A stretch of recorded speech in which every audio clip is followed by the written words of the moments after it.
And we really appreciate the time that you're giving here, and just reminds me again of the volunteers, the people who put in so much time in our community to bring events about, and your expertise that we're taking advantage of today. We really hope that this will be kind of an interactive thing, that we're going to have panelists, we're going to have some of our local experts up here on the stage talking, and we really hope that we get some of your comments and your expertise coming back at us and some of your questions, because this is expected to be kind of a frothy event for us this Saturday morning. So really, really appreciate you being here.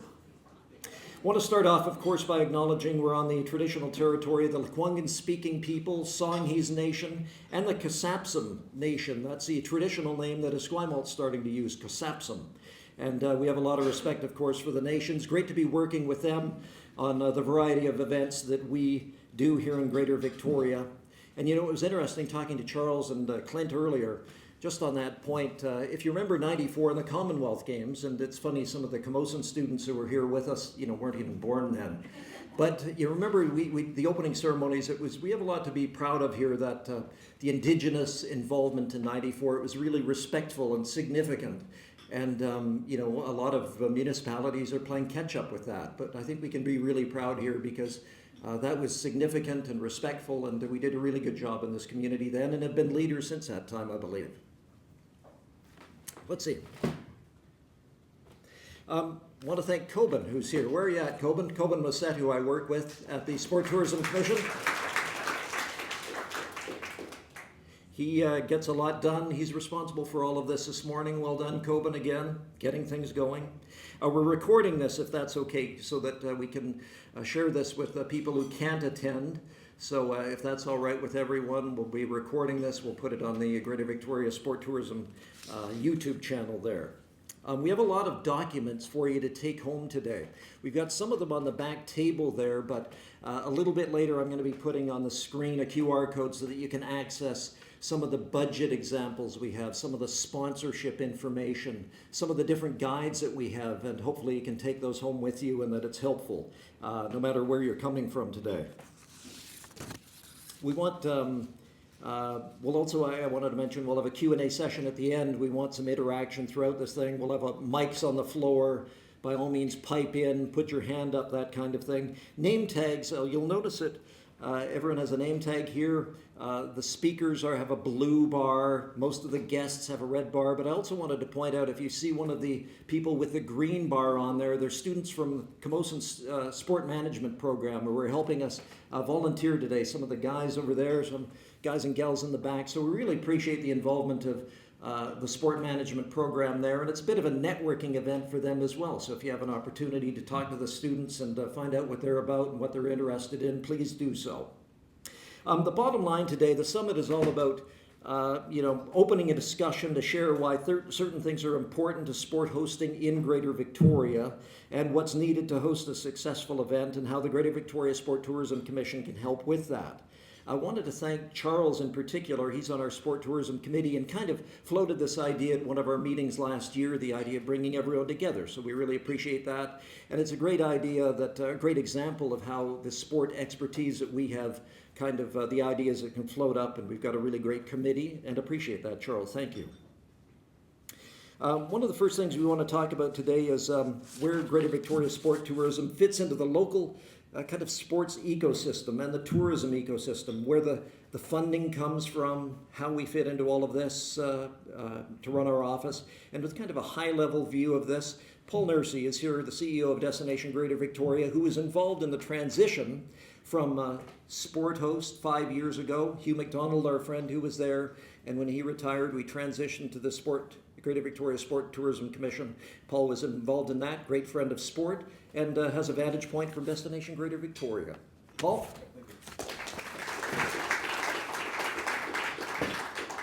Thanks, Keith. Appreciate it. Thank you, Keith. And this is wonderful to be here and see all these great faces, and really look forward to the outcomes of today.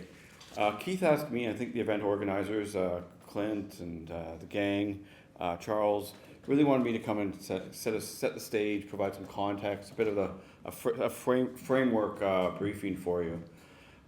So, just as Keith mentioned, this office is is on the back of Hugh MacDonald's legacy. Hugh created Sport Host Victoria as a legacy of the Commonwealth Games. The challenge in later years is that it just was running out of gas financially. I was on the board of Sport Host the last few years that I was there, and it could never really push back past $80,000 as a standalone membership model, which essentially barely paid for Hugh and overhead and anything to kind of do, and any kind of bidding resources they would have to come to us or other things, and it was it just ran out of oxygen. Basically, is what happened there after serving the community very well for over 2 decades. So, with Hugh signaling his retirement, we went into some strategic planning sessions and some discussions, and we decided to follow a model very similar to many American cities that are successful and some Canadian, where the sports tourism and the tourism boards kind of work together. And I'll give you a bit of a high-level overview of how that kind of happens.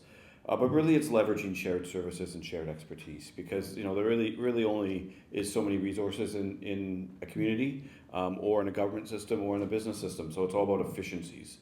So Greater Victoria Sports Tourism Commission since 2018 is part of the legal entity of Destination Greater Victoria, which is the official tourism board of Greater Victoria, and I'll get into that in a little bit. It's the same entity, but we give it quite a bit of day-to-day independence. Keith is the executive director to run things day-to-day. We have a distinct sports tourism committee, and we have a seat on the DGV board with Robert Bethauer, who represents the interests of sport very ably. And everyone at Destination Greater Victoria, which is the tourism board, we all are sports tourism fans and understand the value of sports tourism that it brings to communities.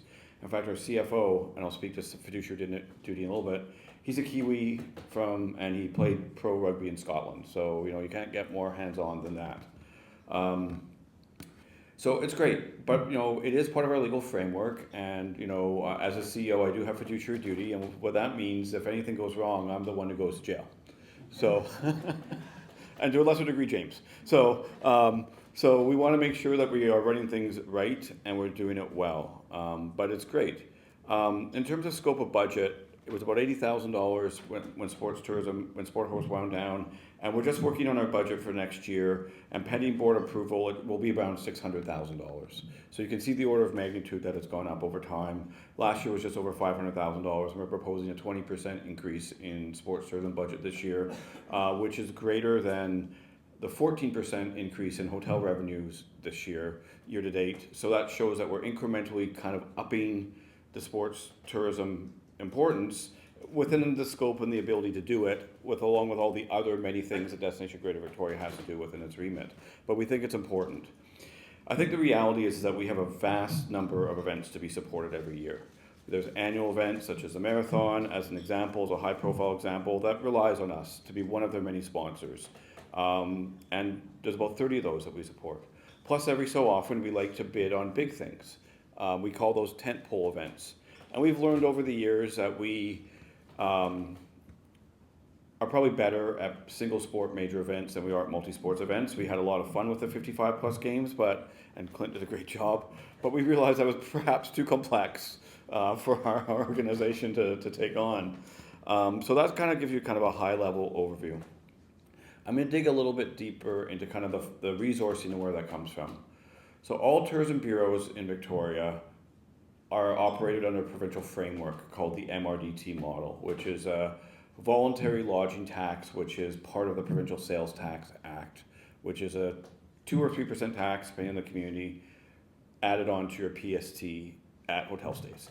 And there's also a voluntary 1% levy that 20 hotels charge to bid on things that are specifically drive hotel stays, and every so often sports tourism draws upon that, such as we're considering for the U17 hockey event next year. So we often talk about sponsorship. I like to call it a sponsorship investment because it has to be a two-way reciprocal benefit. I don't like the word funding. Funding implies that government, and we're not a government organization. We are a business trade association governed by business board members with business sensibilities. So it needs to be respectful two-way relationship. And we have many things to do. We do the sales and marketing for the conference center. Just as I was walking up, I saw our travel trade team member hosting a bunch of travel agents.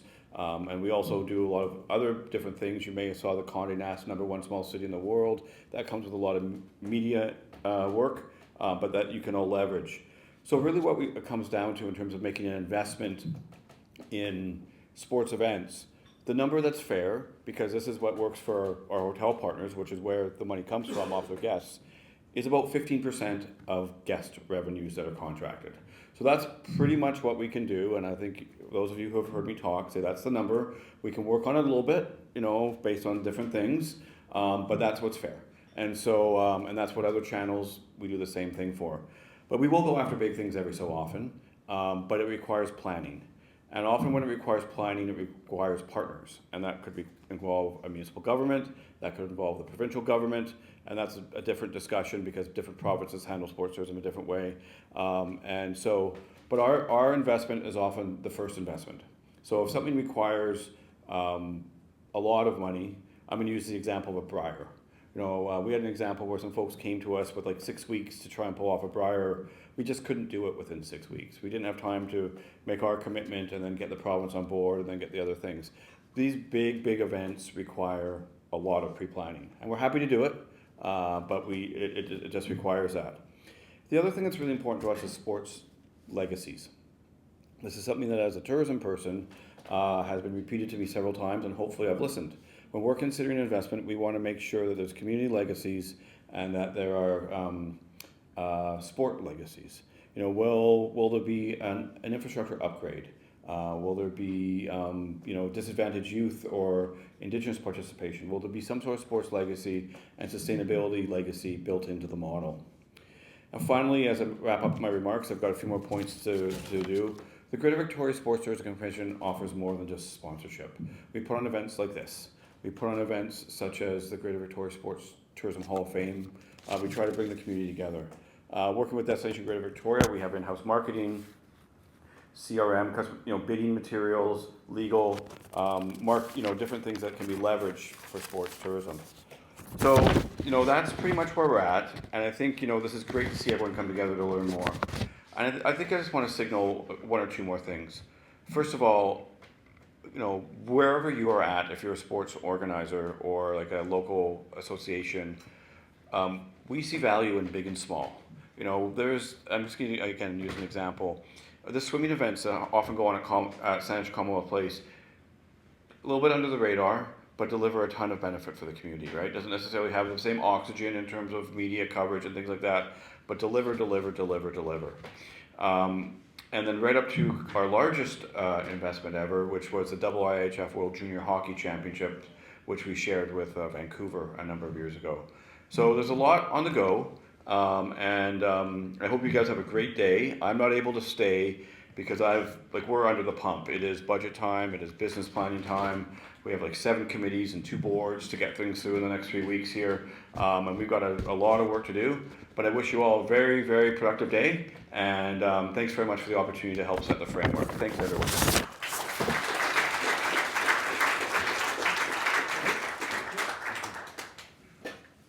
Great support at Destination Greater Victoria from Paul and everyone, and it really is an advantage for us in that office, the marketing that is there for us to help with, legal when we need that, all of that stuff. And so the region really takes advantage of Destination Greater Victoria beyond the sponsorship. And again, just so it's really clear, our office, about 90% of our funding comes from the hotel partners and the hotel tax, 90%. And this model of, we pay a bit too much attention to heads and beds and all of that kind of thing.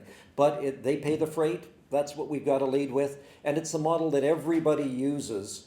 And it's just, if someone has a better model, please tell us. But, the hotel tax, the visitors who come here, that tax helps promote the region from a tourism standpoint, a sport tourism standpoint.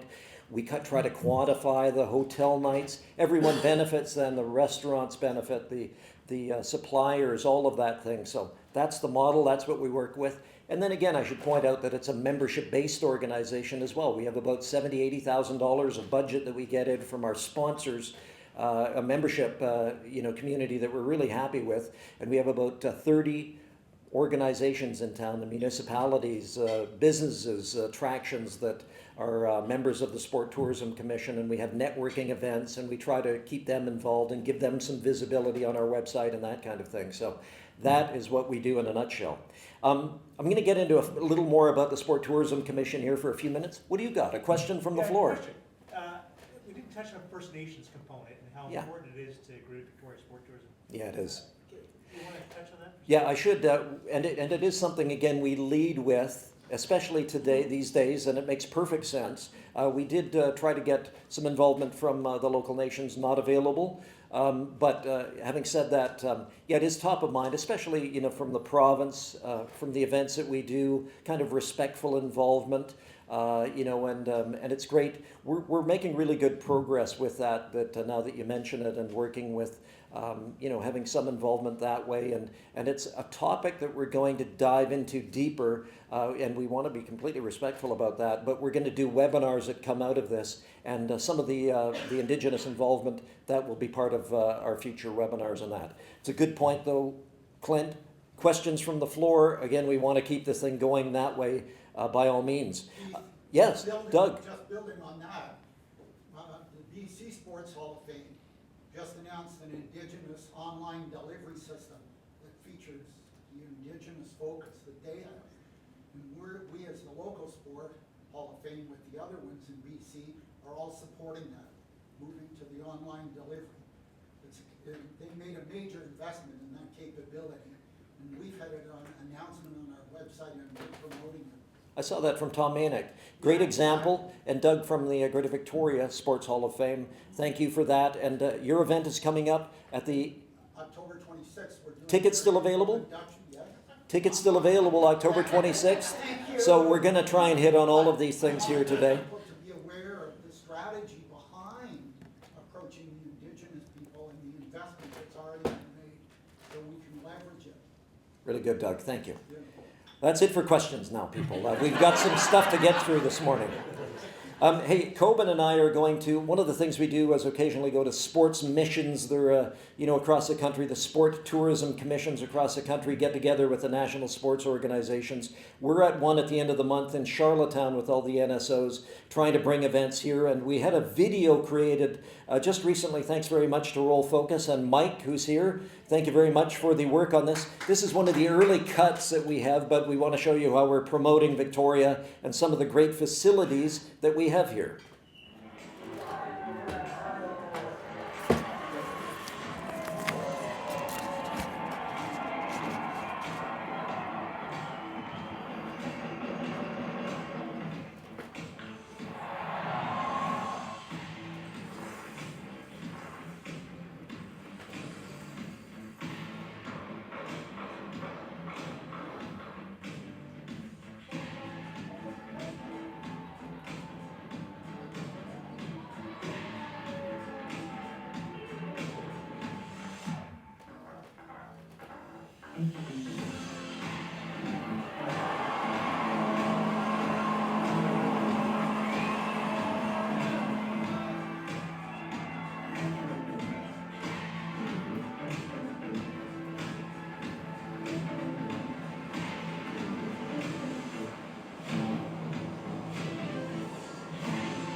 There it is, a little cross-section of what we have going on in Greater Victoria. I think it's not a bad thing that we can start showing off and maybe educate people that haven't been out this way with an event in recent years.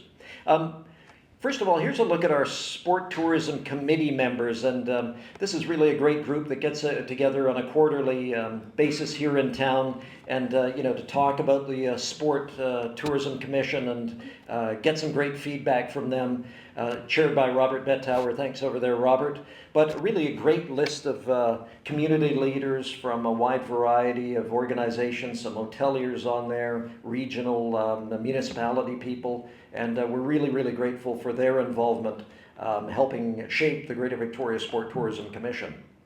Our strategy is pretty important too. 5 years ago, when this organization got underway, we went out and kind of put together a strategy and tried to really distill what was important to us. And I'm going to bring back some of those things from 5 years ago. It's a fairly long list, but it all makes sense. Every bit of it is kind of relevant to what we want here in this region, I think. High performance sporting events.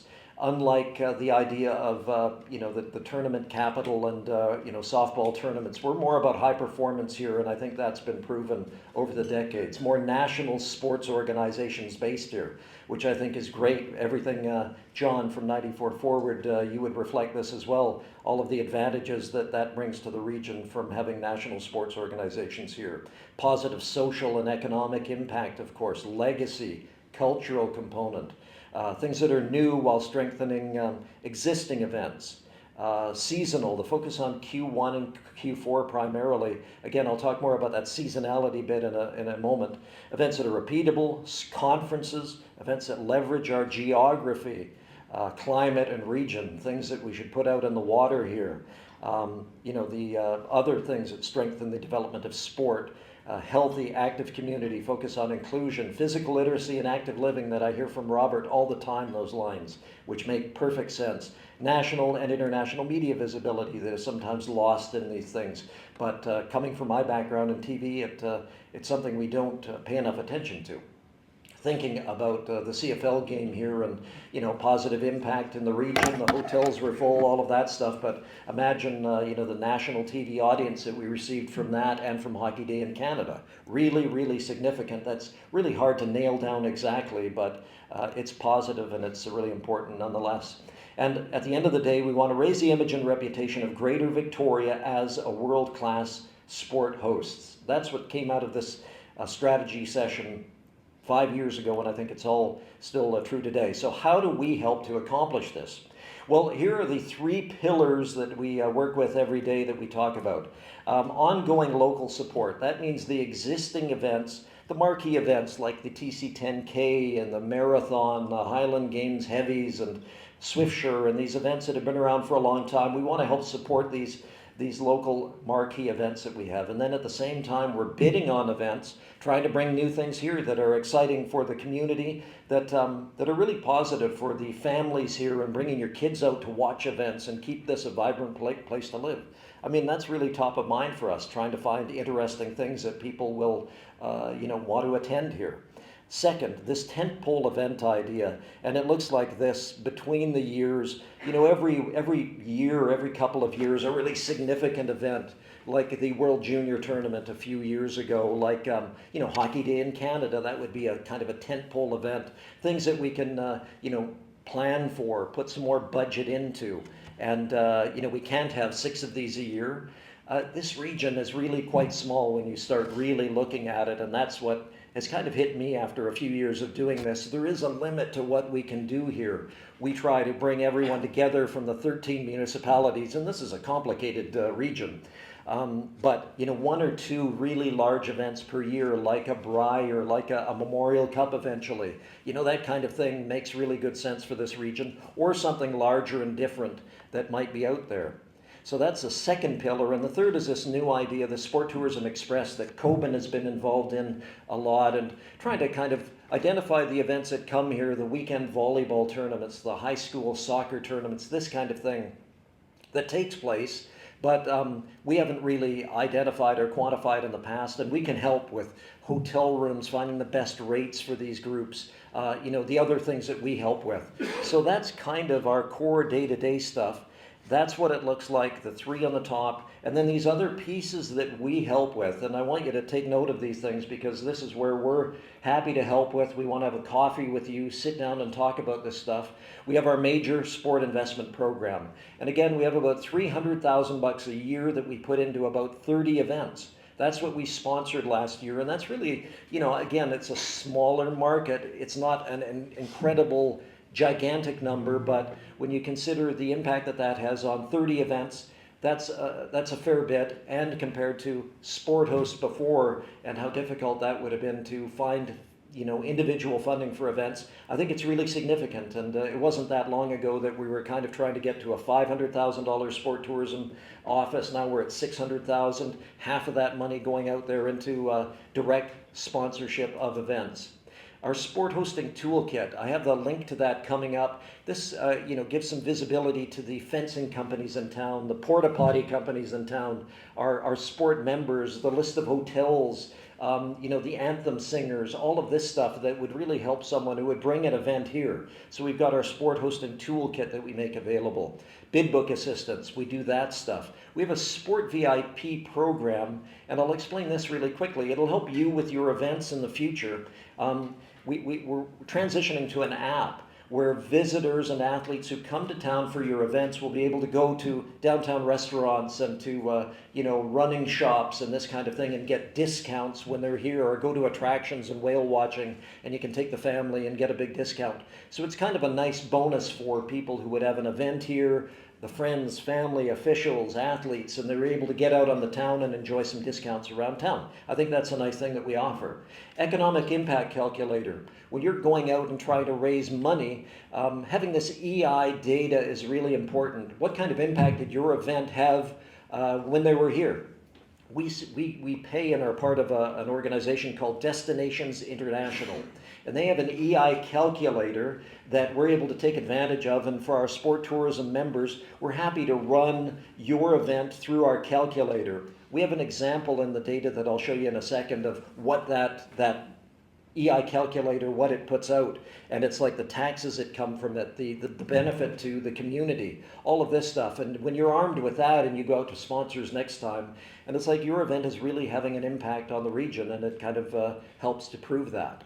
The sport tourism events that Coben and I go to as well, they're only a couple a year, but it's good for us to get out there and try and promote the region, and that's what we try to do. The key focus for us, seasonality. This thing that I mentioned before, the fact that the reality of this region, in the middle of summer, if you're trying to bring an event, sporting event, to someone comes and they have a great event they want to bring here in mid-July, 85-90% of the hotel rooms in this region are full in the middle of July. It makes no sense to bring an event here in the middle of summer, July or August. Our region is completely filled because we are the #1 small city in the world. You saw that this week? #1 small city in the world for a second consecutive year. When you look at the list of who we're up against, there's Salzburg, and world-leading cities in that. Greater Victoria is very, very popular, as you might know. The cruise visits, all of that stuff. The place is jam-packed in the middle of summer, and for us to sponsor, using hotel money, an event that would take place in the middle of summer when there are no hotel rooms, that just doesn't make sense for us, and it's just the reality of where we live. So we try to push things into a seasonality kind of thing outside of the middle of summer, and increasingly avoiding June and September. But the rest of the year, we're really enthusiastic about that, and that's just where we're at. At the same time, being respectful to sport, though, and that's where I come from, and want to make sure that if there is something that has to be in the middle of summer, a rowing event, it's not going to be any other time, a significant golf event, that we're still supportive. And then the room block assistance, this piece as well, the people paying the freight. Coben and I are there, and we want to help get the best rates for these hotel rooms possible. So, if we are giving sponsorship, we want to help at least go to canvass all of the hotels. We get the best rates from them, and then we come back and hand this document to you. There are the best rates. You choose the hotel you want to stay at. We're not going to tell anyone where to go, but there's the best rates, and we can help kind of quantify the rooms, the number of the room pickup. And with that, our job is done. And that's just the way that the system works for us. That's our day-to-day stuff. Measuring success, and this is what we're going to get to now that moving on from this with some of the expertise in the panels. See some really important things here talking about what is successful. For us, again, it's that going back to our hotel partners and validating why we did what we did, but financial success, the viewership, economic impact, the legacy, such an important thing, the partners, the funding partners, making sure they're satisfied, stakeholder experience. key ingredients for any event that is coming up right now. We're going to dive into this, the venue part of it, the financial plan. We have examples, all of the engagement, marketing, sponsorship. This stuff is pretty important, I believe. So here's what I've got. I've got a Google Drive. And every one of you done that, that's run an event, is what's the suitability? A lot of it comes back to the IF regulations. What do you have to do to meet those international federations or national standards? Is it going to be an accredited event in terms of getting national recognition and points? Is it suitable just in terms of things like parking, accessibility? We had a lot of that right around the 55 plus games where it was a great venue, but guess what? It's not suitable in terms of what we want to do to have another 500 cars a day parked there. I always look at a venue. I look at a parking lot, and I say can that be something? So it's that whole thing of, can a venue be converted or transitioned, and what's the cost of doing that?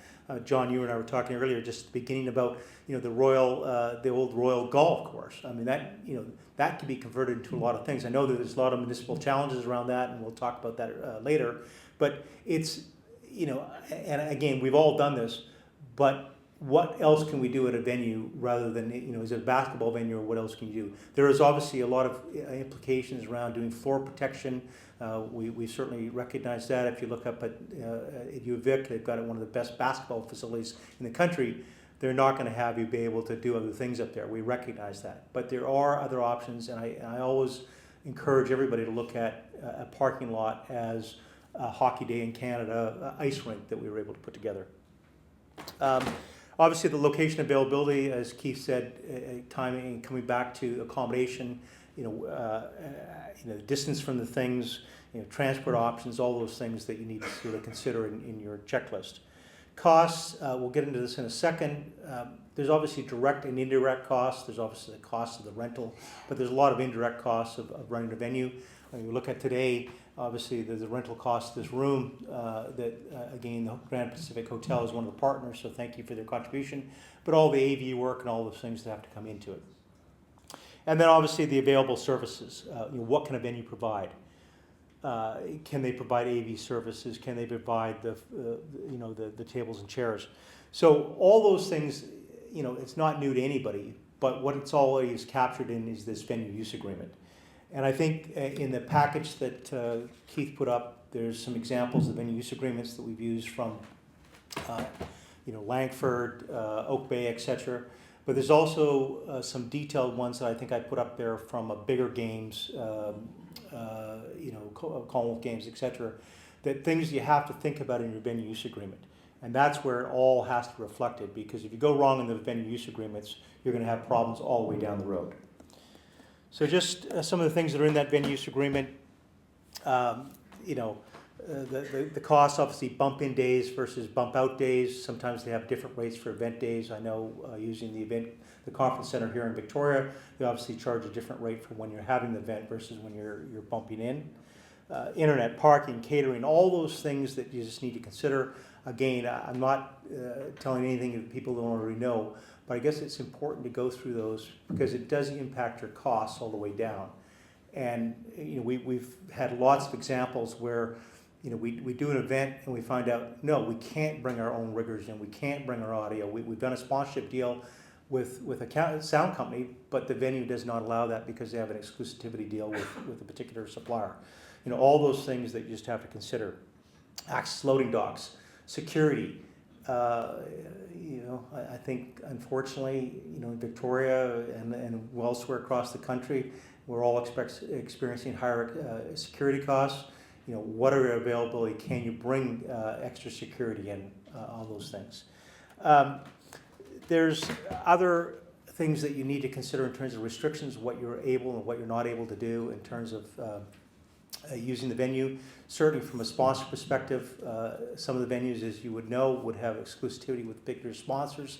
It's all those things, again, that you just need to check off before you get down the fact of this is our particular venue. So those are the things that are in the venue use agreements. There is examples, as I said, that are on the package that Keith just put together.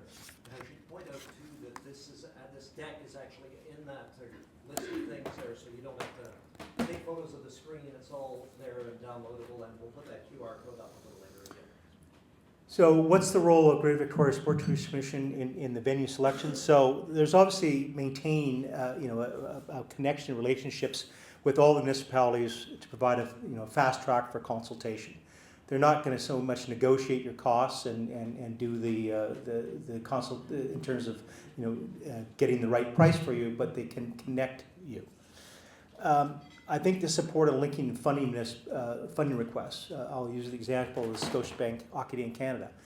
And we're going to do the case study on this a little bit later today, but I think through Keith's work and Paul and the team at Greater Victoria Sport Tourism Commission, they helped us reach out to all the municipalities that were required to support that particular event.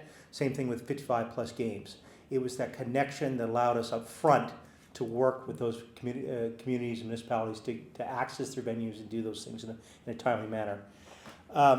With Coben's help and other resources they have around the table, it is helping with things, reviewing the venue use agreements. It's helping to look at those things that you may not be able to know about. Again, we're not experts in all these things, but people like me with lots of gray hair have been around the town a few times and can certainly help with reviewing those applications. The next piece is a really, this is really maybe telling you how to suck eggs, and maybe everybody needs to get a bit of a coffee before I do this. But it's the financial piece of what we do here. Certainly venues are at the core of every event, but it's the dollars and cents and how you raise it and how you spend it that make the event successful at the end of the day. So we just want to sort of go through a few of those things. Again, a lot of this is things you already knew, but I thought we'd sort of bring them to top of mind today, and they'll come up later as part of our panel discussions. So the first thing is, and I think Paul alluded to it earlier, is they don't want to talk about donating so much, donation of funds, but it's investment. It's investment in a particular event. And I think what I've learned, the lessons from Keith and Paul, is that for them to be able to talk to your event, for the consideration whether there's going to be a funding request and a support request and how do they link you up with the community, it's got to have a good business plan behind it. And ultimately, the event success will equal the investment. We've had examples where it didn't make sense, and other examples where certainly provided a good business case did provide that investment analysis. So I think it's making sure that every event is not painted with that same brush. Some of the things have been more successful, other things haven't, and I think why we want to talk about financial success today is because at the end of the day, like you, I'm an event organizer, a little bit long in the tooth, but we want to make sure that there's ongoing investment. So it does come from a good business plan, a good financial plan. Again, things that everybody in this room knows about, certainly anybody that's built a house recently probably knows all about this. But, budget blowouts. Why do we have budget blowouts? Why does the event industry particularly get, tarred and feathered with this thing? Montreal 76 still hangs over with the cloud and some of the other things. The first one is, I always say it's the oh, by the way. It was the, Kathy, you'll remember, the George Heller, oh, by the way. You'd walk down the hall and you'd say, oh, by the way, did you remember this? And it's like, well, there's lack of clarity of scope and not knowing what the left hand and right hand's doing. And that all comes back to integration and working across your committee. The scope creep, it's that classic thing of we started, and I'll show you an example of this in a minute, but the classic thing of here's what we started with and here's what we've ended up with. And it's not having that clear understanding of what that objective is from the beginning. Again, we'll talk a little bit, and maybe Brenda and perhaps John can talk a little bit about the Scotiabank Hockey Day in Canada, but it was that where we started with the proper scope that I think allowed us to stick by the game plan there. And this has been my, good or bad, but around the estimates, the incomplete estimates of, sure, we're building a house, we got the foundation right, but we forgot there's supposed to be walls and a roof. And I always you look at the example, start a particular program like an opening ceremonies. Sure, you've got the artistic piece, but did someone remember all the other logistics that you have to come to support that? And I think that's what we typically find, is that we just don't make sure that there's connections between the other pieces of the puzzle that have to fit together. Spending is easy, and raising money is a lot harder. We're going to hear from sponsorship group. I think, Mark, you're going to host a panel on sponsorship. But raising that money is tougher. And again, it's that balance of making sure that you can manage the project and move forward, but it's still time, making sure that there's money in the pot. Risk and unknowns are always more than you think.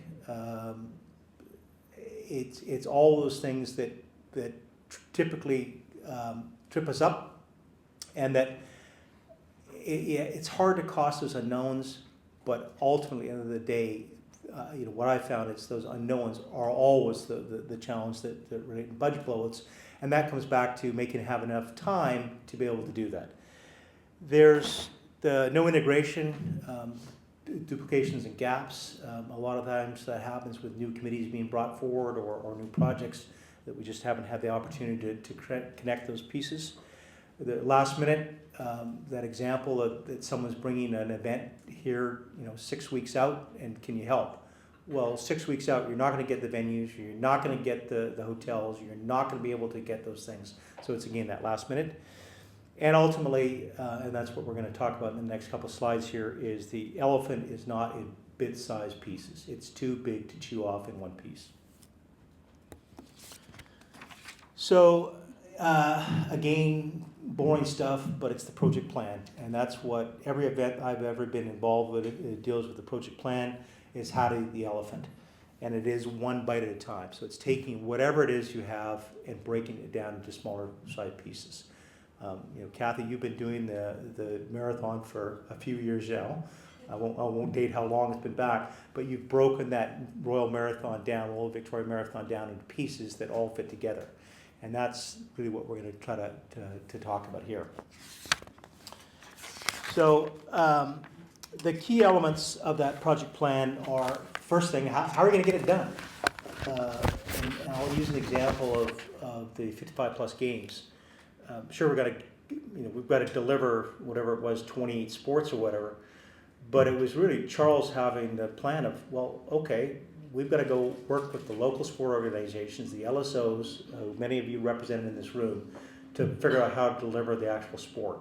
And that was the basis, the foundation. We couldn't have moved forward if we said we're going to do this and we're going to do it on a committee basis. It would never work that way. And I think it was right from the get-go, we had the execution strategy of how each sport was going to be handled. There's that work breakdown structure, breaking the elephant into these bite-sized pieces, logical groups. Trying to sort of say, what's in an opening ceremony? What are all the components within that opening ceremonies?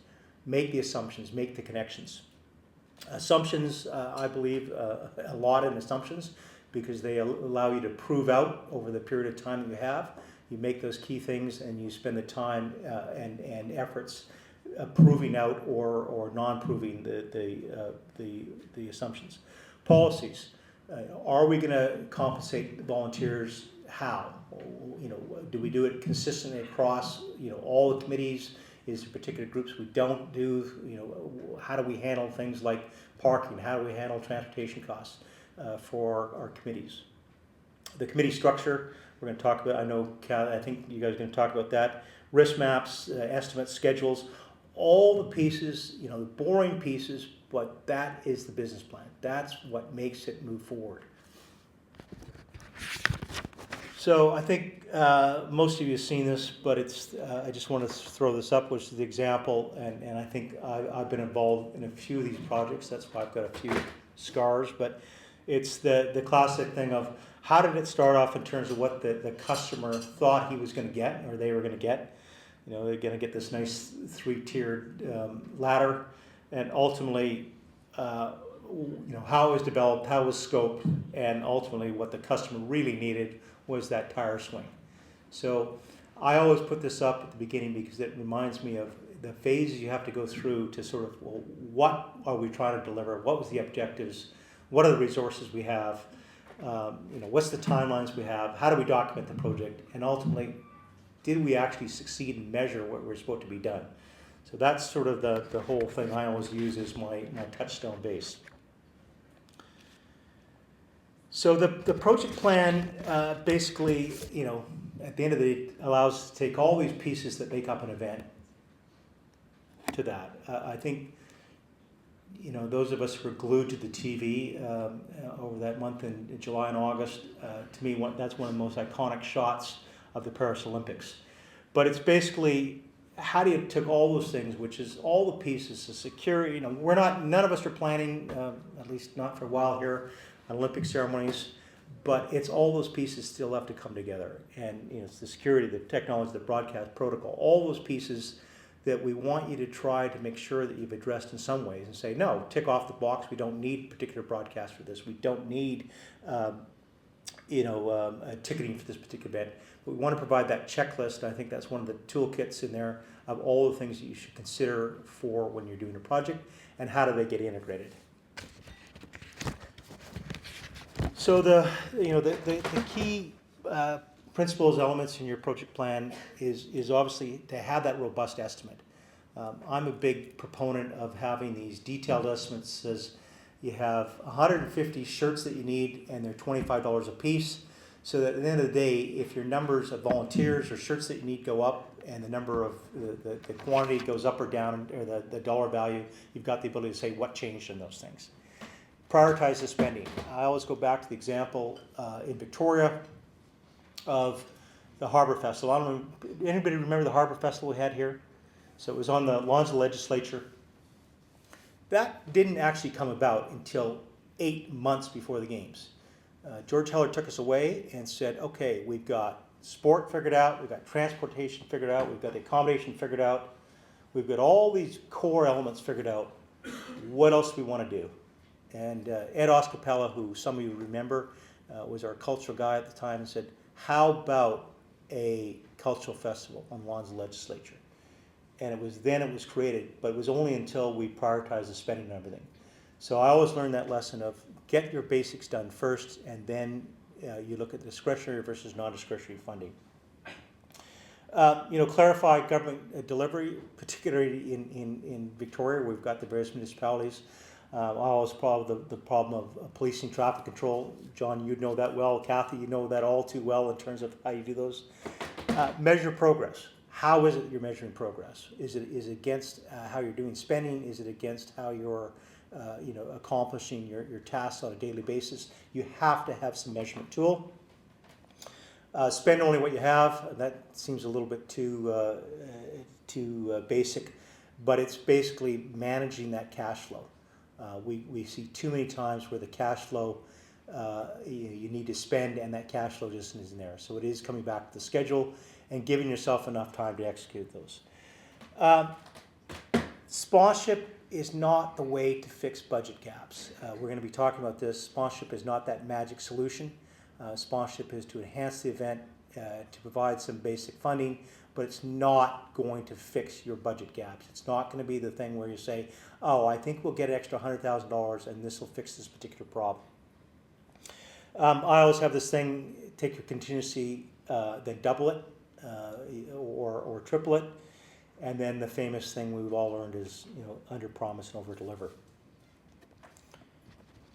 So I'm not going to get totally into sponsorship because I think we're going to have people that are far more qualified than I am to talk about it.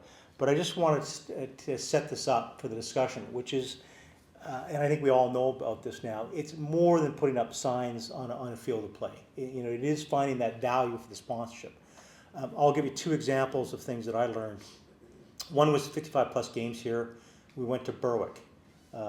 And it was a great fit. They're in the old age care business, but they wanted to find a way not to have signs up on the field of play. They wanted a way to get their residents out, watching people that are 55 plus, competing, having fun, enjoying life, being active.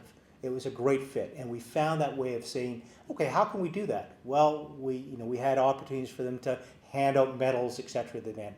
We had opportunities for them to be involved in the opening ceremonies. We reached out and said, how can they carry the flag to the things? We took the torch to every one of their facilities across BC. It was finding that mechanism to connect with them. The other one I always go back to, I was in the Pacific Games, and we had a fuel sponsor. We're desperately trying to get a fuel sponsor on. Blah, blah, blah, blah, blah. And long term, we just had this discussion, what's important to you? And they said the environment. I was like, what? Fuel company, it's important to the environment? So we came up with a program right there and then. We said, for every medal that we're going to hand out, we're going to plant trees. Now, it's not a novel idea. People are doing that all the time now. But it was connection right away. And they were able to say that every time you fill up your car, you do these things, you hand out a medal, it was putting back in the environment. And it was an instant success in terms of finding what that sponsor wanted. They didn't care about the science. They wanted it to be demonstrating in the community that they are supporting that from a environmental point of view. The in-kind support, we're going to talk about in-kind support. I'm a big believer in in-kind, but it's got to be in your estimate, and it can equal cash, but there's little challenges with that. Obviously, sponsors and funders, just the costs. We encourage you to make sure that you've got the cost of sponsorship and the funders in your program. Despite it's not all about signage, they do want signage. You do have to service them in terms of hospitality, etc., and those are important things to make sure that they're captured. Last thing I've learned is that the tax requirements. If you want to be able to GST and cost of those GST, sometimes you have to cost and put GST when you charge your sponsors money. You have to put in the GST component so you can be able to get it back. Last couple of things, just in kind. I think everybody knows the concept of in kind. Instead of paying money for cars, they're going to give you those cars. But it's that whole thing of, is the need in the estimate? We get a lot of times, and I think everybody in this room has had the thing where someone's going to offer you something, but you go, well, it's really not in my estimate. I'll take an example of car wash. Okay, someone's going to give you a car wash. They're going to value it at $30 a car wash. It's a great thing, but is it really worth the idea? Can you monetize those car washes? So I always go back to, you have to have the robust estimate. Did you have that requirement in your budget? It's got to be realistically valued. Again, sometimes there'll be a reason and valid reasons why sponsors want to get that number up, but it's got to be valued properly, and it's got to be the cost to deliver it. We've had lots of examples.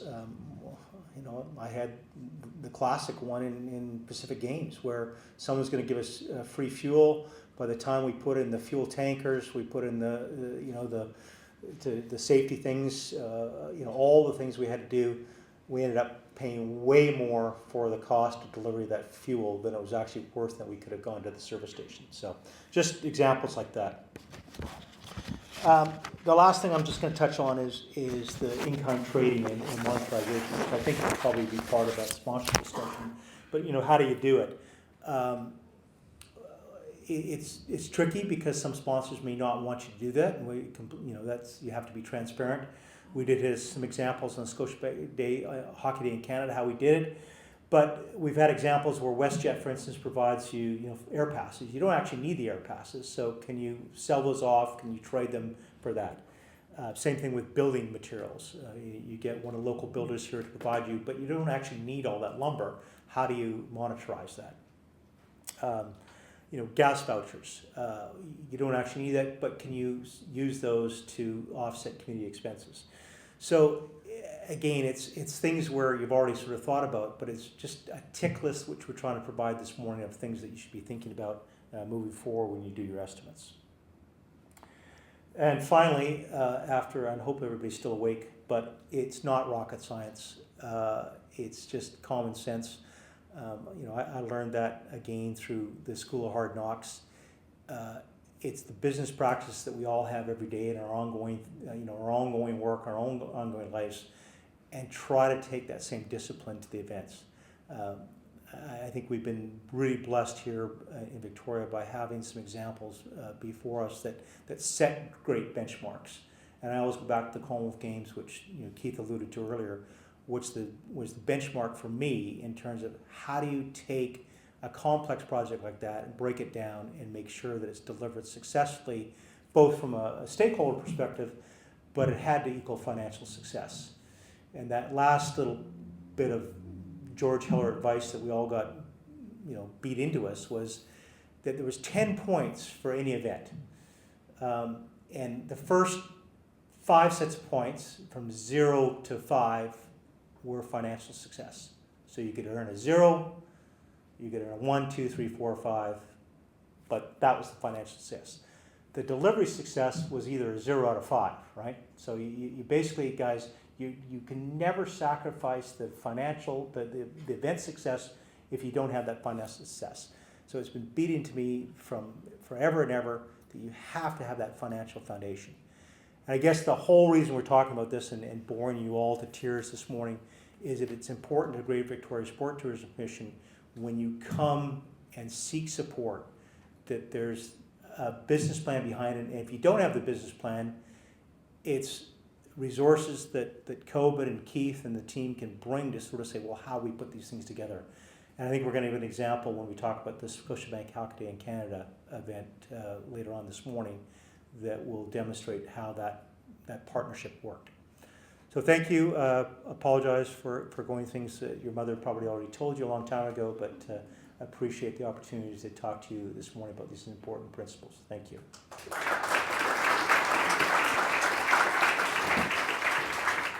This and 94 Forward, the direction and the way you go about things has changed a little bit in the last 18 months.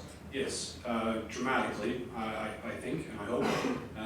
We were using other agencies for 6-7 years, from sort of Rio to post Tokyo and COVID, and now we've moved to doing things directly again, which was really kind of the original ethos back in the mid-90s with Ken Shields and the Commonwealth Center for Sport Development, and so now we're driving everything ourselves. Our primary sort of tool, if you like, that connects to the subject here is we really are running now an event production and management business, and our tool would be training camps.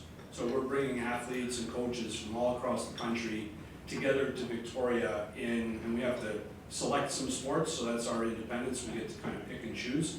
And then we leverage our relationships and the assets in the region, like bringing people to Pisces and the University of Victoria, and provide for them the support that they need to come here and train and take advantage of what we've got. So we're probably north of, in the last 9, sort of back to about February when we really started to crank up the trial and now into sort of full swing. Over 400 athletes. Our database of coaches connected to us is going to be at 100 shortly. For example, we have moved into working with skateboard, and our friend Jimmy Miller from Skateboard is here. There he is.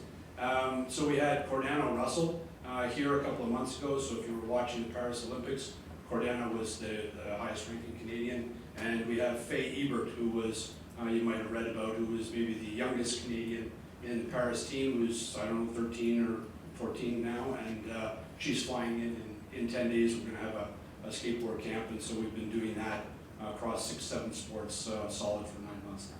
Pretty good. One final thing, what are the core sports that you guys are concentrating on now then? Right, so middle distance, triathlon, boxing, diving, and skateboard, and now we're having a much closer look at swimming and mountain bike at the moment. And for us, it's about trying to find sports where we think we can have an impact. Some sports are kind of in the realm of too big for us, and we don't think we could be significant there, so we have to make a calculation. Good information. Thank you, John. John McMillan from 94 Forward. Dr. Mark and the sponsorship panel now.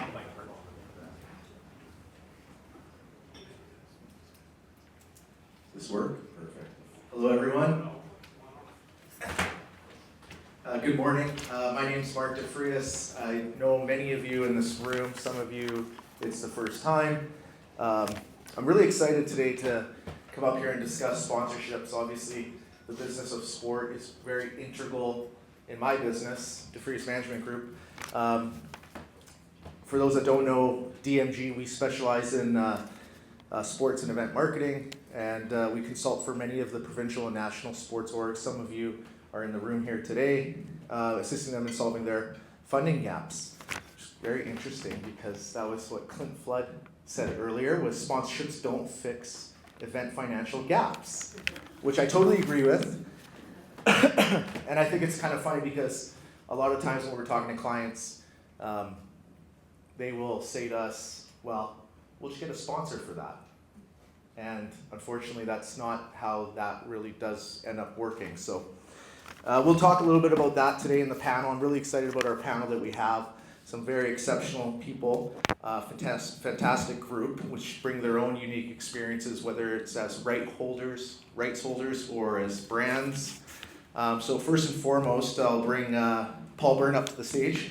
Paul is the president of Pacific FC, had an incredible career, wealth of experience, worked for Maple Leaf Sports and Entertainment, launched Toronto FC at that time, and was with Brighton Hove Albion, who are now in the English Premier League, and also launched the Canadian Premier League. So please welcome Paul.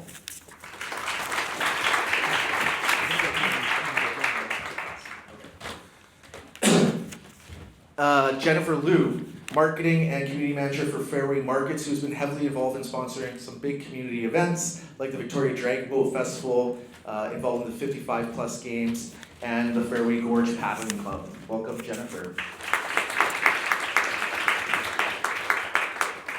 And then Amanda Wilson from Spark Strategic Group, who's helped raise a lot of funds for a range of events from Hockey Day in Canada to the BC 55 plus games. And Amanda, I think you're involved with the 100th year Stanley Cup coming for the Victoria Cougars event, is that right? Correct. Correct. And when is that? March 28th to 30th. March 28th and 30th. So mark that down if you want to see the Stanley Cup here in Victoria. And then, of course, Samantha Wilson. Welcome, Samantha, who's representing the Wilson Group of companies who are not only involved in transportation with Wilson's Transportation, but also co-owners of the Victoria Harbour Cats baseball team. Welcome, Sam. And Sam's also just back from maternity leave. I am, yes, so. And what did your I daughter? hope I can put sentences together. A little bit of mom brain. That's all right. My daughter slept really well last night, so she knew I needed it. Yeah. What did she say to you today about coming here? Oh, I told her that she was spending the day with her daddy because mommy had to go speak to a group of people. And I said, can you believe it? People actually want to hear mommy talk. And she looked at me and went, so tons of encouragement and confidence boosting for that. She's a teenager already. Yes, but she's only 10 months old. I was speaking to her like she's an adult, but. I hear a little feedback, so I'm not sure if we have to separate ourselves a little bit if it's other mics catching each other, but we'll pay attention to that as we're going along. But this is a pretty big group of people from our community who are very much involved in sponsorships and partnerships. And I think to get us started, I'd love to hear from each of you. How are you involved in sponsorship in your own little day-to-day worlds? And what does your typical involvement in sponsorships look like? We start at the end with Sam over there. Well, as of recently, not much. But before I was on maternity leave, prior to 2020 and the pandemic, I did have a team with me there's feedback, isn't there? Yeah, I think it's just because you guys have lapel pin mics, so they might maybe separate a little bit. Anyways, I did have a team. Unfortunately, our company got hit very hard by the pandemic, as did many, and so my team is now myself. So I'm really actually involved from the receiving the sponsorships, reviewing them, approving them, implementing them, and often you'll see myself, my father John, other members of our team actually at the events participating, whether that be driving the buses, loading buses, helping with groups, speaking at events, attending events. So really all aspects of an event or sponsorship I'm involved in. That's awesome. And what about yourself, Amanda? Your day-to-day these days in the sponsorship world? Well, I co-own a business that is actually mostly focused on marketing communications. But just given over the years that I've worked both in soliciting sponsorships and in granting sponsorships through my various jobs, it's come to be integrated into my life. So I worked with events over the years quite a bit for marketing, sponsorship, communications, and project management. So worked with 55 plus games, Hockey Day in Canada, and coming up, the Cup returns, March 28th to 30th. But I also do business events too, as well as sports events. And Jennifer, I'm the same as Sam. I review, I work with the potential group. I also deliver sometimes if I have to, but depending where they are located, I facilitate the different locations. If they're in Gordon Head, we have 2 stores there. They may we'll arrange the products or whatever the donation is, and if they can pick it up, that's great. If they have issues, then usually I'm the driver. So I work, doesn't matter what level or what size your event is, I will work closely with you to make sure that it works for both groups. perfect. Paul? I oversee Pacific FC, which, on the surface is a pro soccer team, and we sell tickets and we sell sponsors and partnerships. But our organization goes a lot deeper than that. We have 10 youth teams, 5 boys and 5 girls. We have some youth community programs. We have the Island Training Center. And so anytime that we're talking to a partner or a potential partner, we're looking not only for an appropriate fit for us and what we might be able to deliver to that partner, but we're also looking, we're deeply engaged in this community. So we're also looking for people that can add value and drive value to what it is we're trying to do, both selling tickets and earning hearts and minds, but also some of those other things like the use of the Island Training Center or the Vancouver Island Way programs. That's great. I'm just picking up on a word, and I'm sure some of you out here who work in the sponsorship partnership side of the house picked up on that too. When you were just talking about your partners, you call them partners and not sponsors. And we talked about that a little bit in the back. You want to explain that, what you meant by that to me and to the group? I'm never going to say no to somebody's money. As an example, earlier today, Brad Norris-Jones paid me to say Brad Norris-Jones. So, that's pure sponsorship. No, when we're talking about partners, like I said, we're involved in this community. We have, we employ 100 people. We have deep roots in the community, and so.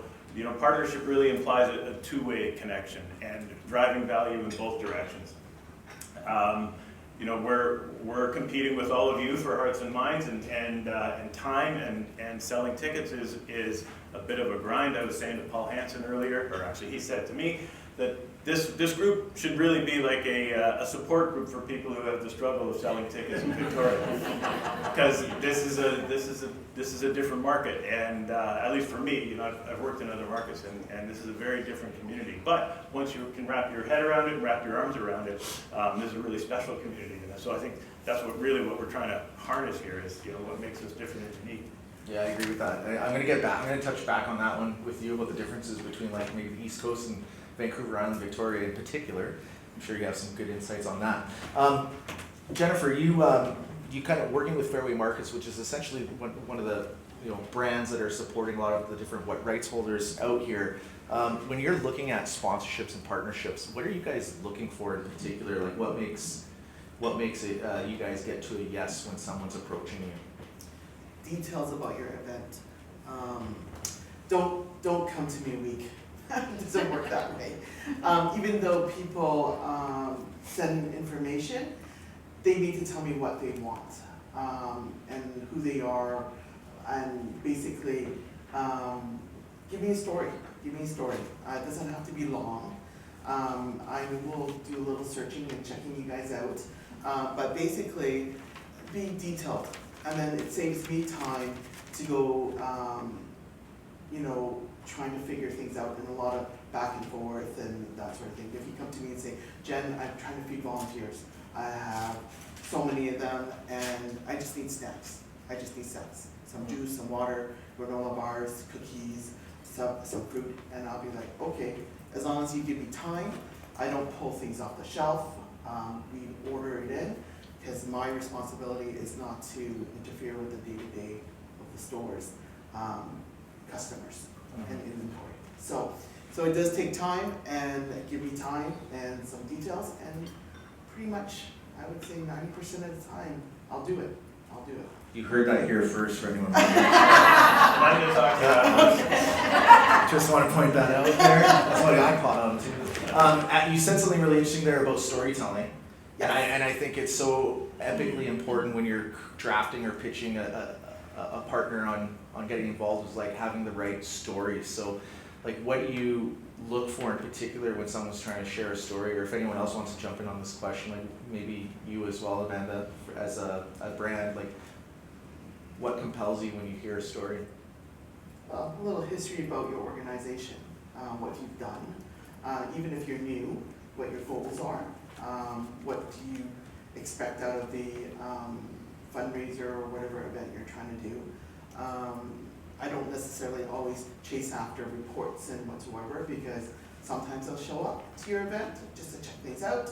Sometimes I'll hear from other people, or I'll, with social media, just seeing what's going on, right? So, but yeah.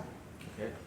And you touched on kind of like how Fairways, a lot of this is you making sure there's time so you can get the product in, which I'm assuming then means like a lot of the partnerships that you guys get involved with are going to be value in kind, which Clint talked to earlier of how important those are. And I know, for example, with Kathy Noel and ourselves with the TC10K Royal Victoria Marathon, how important it is to have that recovery food at the finish line, for example, and having these kind of in-kind supporters like yourself stepping up. So are you guys, when you provide this value in kind service, like is it always value in kind, or are you guys also providing like a cash support? If there is a cash support, it goes higher up, and that will be something that is going to be harder.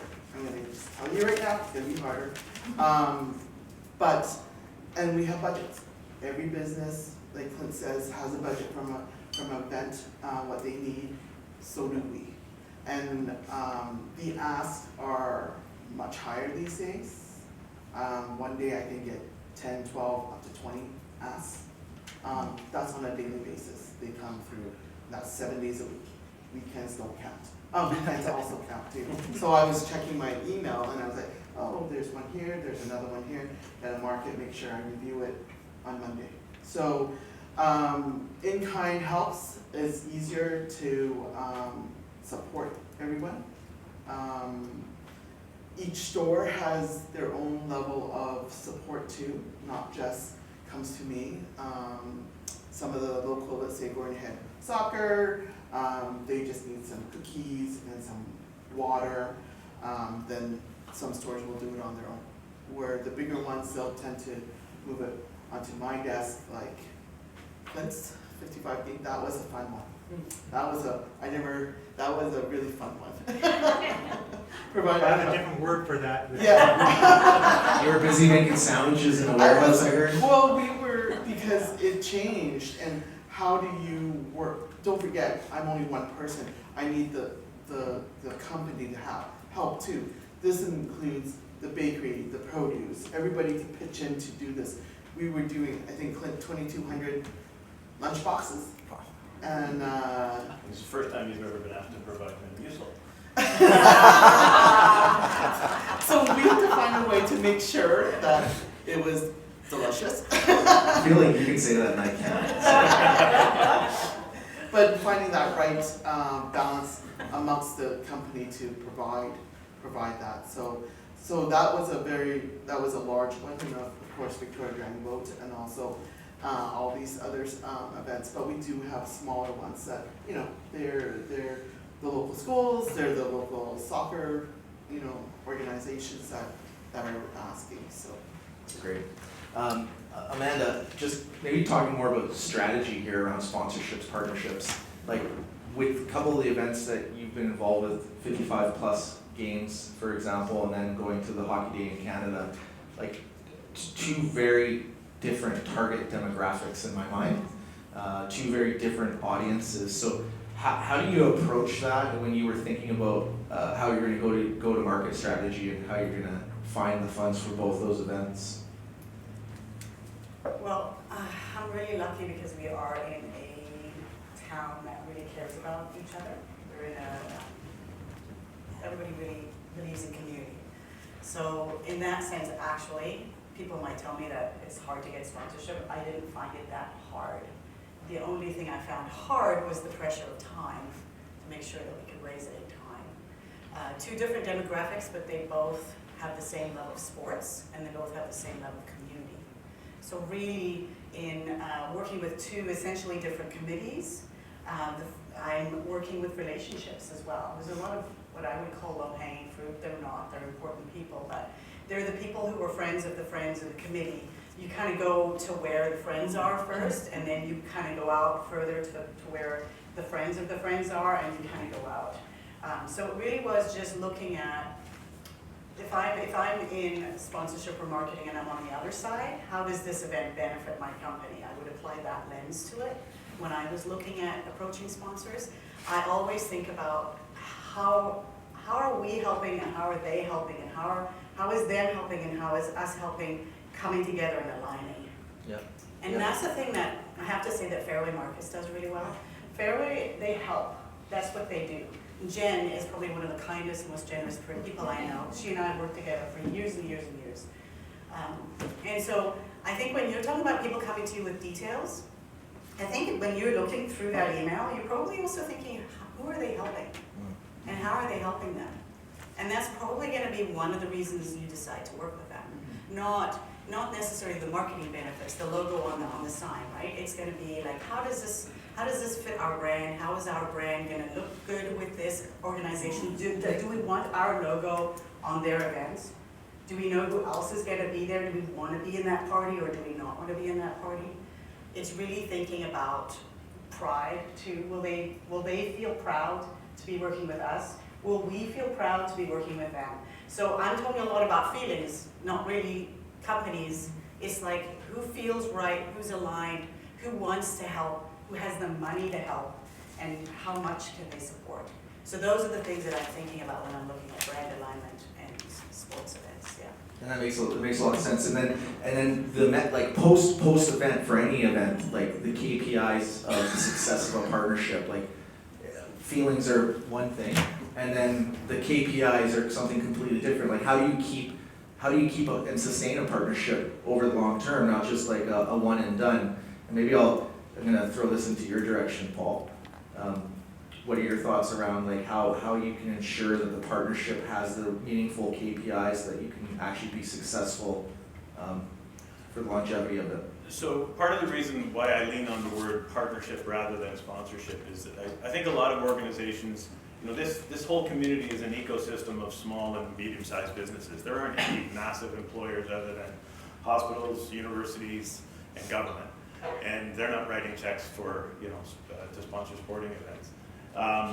So I want to make sure that I and my sponsorship team or partnership team are also understanding the needs of the business of the person I'm speaking to. I don't want them writing a check out of an act of charity or, with the greatest respect, because it feels good. I mean, that you want that to be an outcome, but I want them thinking about how do they reward and recognize their long-serving employees and deal with the retention challenges that people are having with employees, or how do they deal with taking care. Most businesses have that same formula where 20% of their customers deliver 80% of the revenue. Well, how are they recognizing those 20% of their customers, and how are they elevating them, and how are they getting closer to them? And sports provides a great opportunity to do things like that. So I think it's incumbent on us who are selling our properties to really understand the business of the people we're speaking to. If you go to a car dealership, on the surface it looks like they make money by selling cars, but that's just that's like a loss leader. They'll make $2,000 or $3,000 a car, but they make tons on changing winter tires every year. They make tons on the financing and fleet sales, and so there's so many other components to that, just using that as an example. So many other components, and so it's incumbent on us, to ask the question. My favorite question is, what keeps you up at night? In terms of the business, what are the things that bother you? What are the things that you're thinking about? And you ask that question, you'll be surprised at the answers that come back. And if you put your mind to it, you can find a way that the thing that you're selling actually helps them solve that problem. Yeah, I totally agree. I should just say, if anyone has a question out there, I think Coben's running around with a microphone, or it might be, and if he's not, he will be now. So if you have questions from the crowd, please do not hesitate to ask at any point, and I'll keep an eye out for that because I'm sure there's other great questions out there based on what we're talking about. I love what you just explained there because I totally agree with you, and I think there's something to be said too about like how you build out those assets that you have as an organization.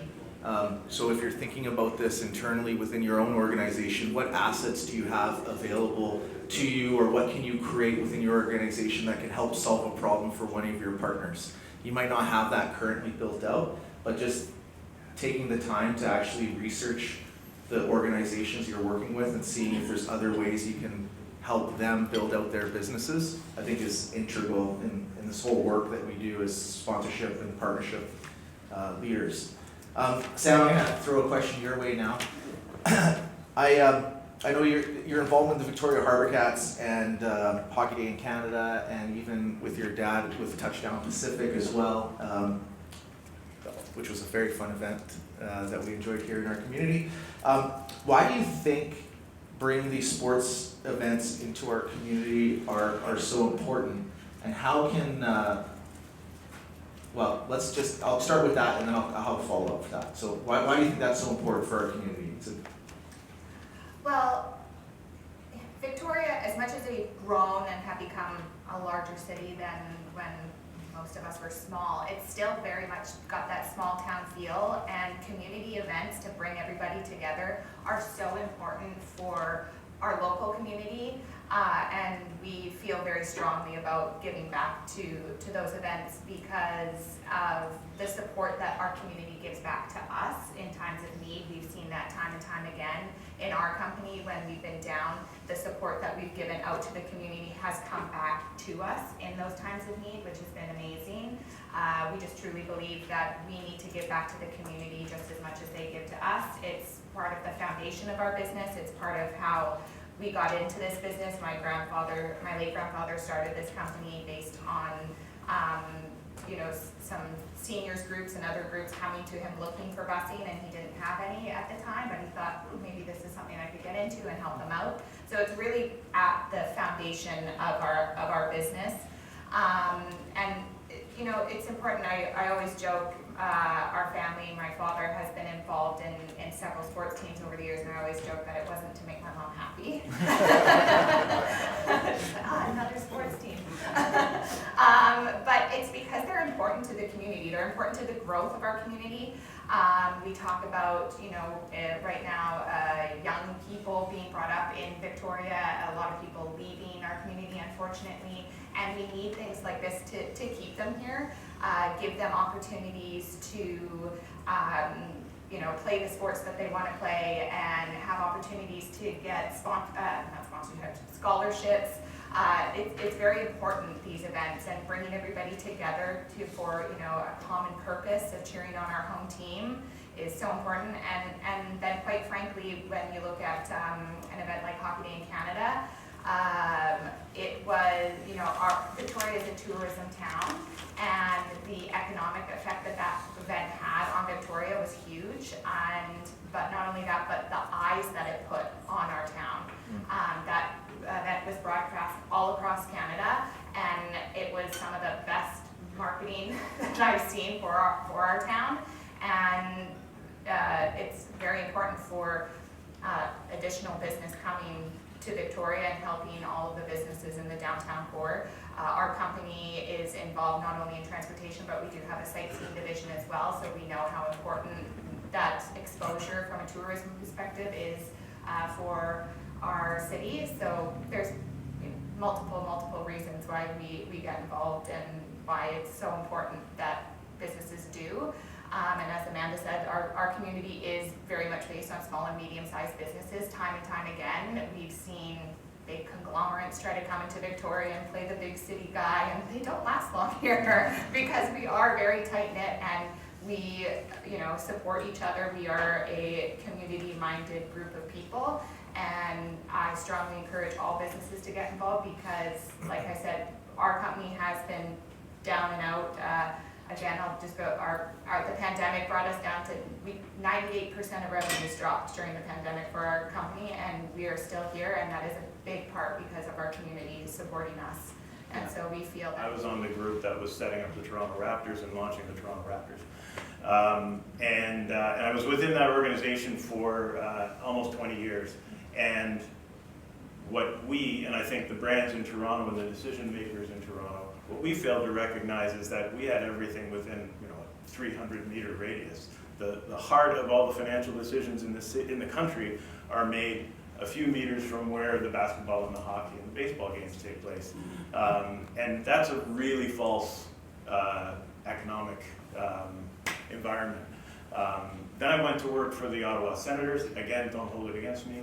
And I only had a cup of coffee there, but I started to really understand, oh, hang on, this is a community of 300,000 people, and it's not a community of, you know, 8 million or whatever the Greater Toronto area is now. And then I went to Brighton in the UK, and another 300,000 person community, and then coming here. So I think there's more similarities between those last three locations than there is between us and Toronto. Communities are just that, they're communities. Mm-hmm. And you know, all of the things that the Lower Island and the CRD and the people of Victoria are proud of, I think those same elements and those same values exist in those other places. And yeah, so for me, the learning was sort of gradual as I, you know, got further and further away from Toronto. Toronto's great, you know, it has a lot to offer, but I think the fuel and the energy behind the things that we do and you know, the topic of discussion today really comes from this community. It doesn't, we're not harnessing huge dollars that are, you know, I guess the Scotiabank Hockey Day in Canada would be an exception. Sure. You know, that's a national platform that came here. But as a general statement, we're like I said before, we're an ecosystem of people, you know, mutually supporting one another. And because you guys, like, as the only professional sports organization in Greater Victoria, like, when you're approaching these small and medium-sized businesses with that lens, knowing that they are island-based, a lot of them island-based companies with strong, deep roots in this community, is there different strategies you've had to use maybe differently than you had in the past in those past markets that you were in? Yeah, I mean, 2 questions ago, I kind of was off on a tangent about how we need to understand the other side's business and drive value into their business.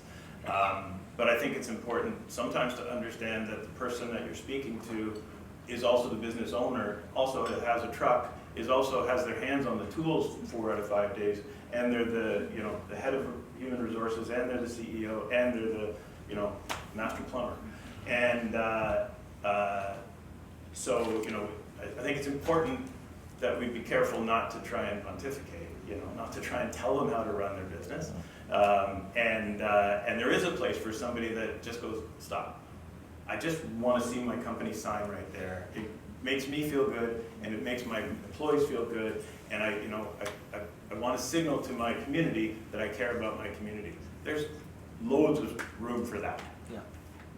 Yeah, that's great. And Amanda, I'm going to ask you a question here, your direction, just based on like the past 2 events. So when you were going to market with those events, like, and you're speaking to the small and medium-sized companies and CEOs that are here in Greater Victoria, were you creating customized sponsorship packages, or were you guys like more successful with tier packages like gold, silver, bronze, and going to market that way? Did you notice that you had to change things up?